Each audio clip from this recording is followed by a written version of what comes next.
দুর্গাপুরের নির্বাচনী প্রচারের মাঝেই এক অন্য ছবি ধরা পড়ল পাণ্ডবেশ্বরের তৃণমূল প্রার্থী নরেন্দ্রনাথ চক্রবর্তী। রবিবার সকালে জেমুয়া এলাকায় জনসংযোগে বেরিয়ে প্রথমেই বাড়ি বাড়ি গিয়ে ভোটের আবেদন জানান তিনি। এরপর আচমকায় স্থানীয় একটি ফুটবল মাঠে যুবকদের খেলতে দেখে নিজেও মাঠে নেমে পড়েন। কিছুক্ষণের মধ্যে মাঠে তৈরি হয় উৎসবের আবহ। প্রার্থীকে কাছে পেয়ে উচ্ছ্বসিত হয়ে ওঠেন স্থানীয় যুবকরা। তাদের সঙ্গেই খেলার মাধ্যমে সরাসরি যোগাযোগ গড়ে তোলেন তিনি। মাঠে দিয়েই ওঠেন তৃণমূলের জনপ্রিয় খেলা হবে স্লোগান। এই উদ্যোগ প্রচারে নতুন মাত্রা যোগ করেছে। এটা শুধু প্রচার নয়, এই ধরনের অংশগ্রহণ সাধারণ মানুষের সঙ্গে প্রার্থীর সম্পর্ককে আরো মজবুত করে। ভোটের আগে এমন ব্যতিক্রমী প্রচার কৌশল যে নজর কাড়ছে তা বলাই বাহুল্য। জেমু আদিবাসী পাড়ায় আদিবাসী ভাইদের সাথে আপনি আজ ফুটবল খেললেন, কি বলবেন? আজকে জেমুয়া আদিবাসী পাড়ায় চাপাডাঙ্গায় আমার প্রচার ছিল।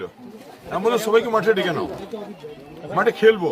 এখানকার ছেলেরা খুব ভালো ফুটবল খেলে, আর স্বাধীনের নেতৃত্বে টেটিকলের ছেলেরা ভালো ফুটবল খেলে। দুদলে একটা ম্যাচ হোক, আমি স্বাধীনও নামবো মাঠে, আমরা খেলবো। খেলা হবে। দেখা যাচ্ছে ভোট প্রচারে ব্যস্ত আর আপনি খেলাতে ব্যস্ত, কি বলবেন?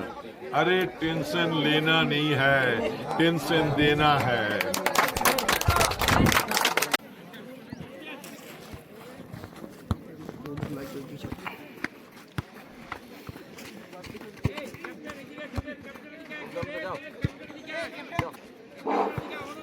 দুই টিমের ক্যাপ্টেনকে আমাদের রেফারি দেখে নিচ্ছেন। আমরা এবার টর্চের মাধ্যমে শুরু করবো খেলাটি।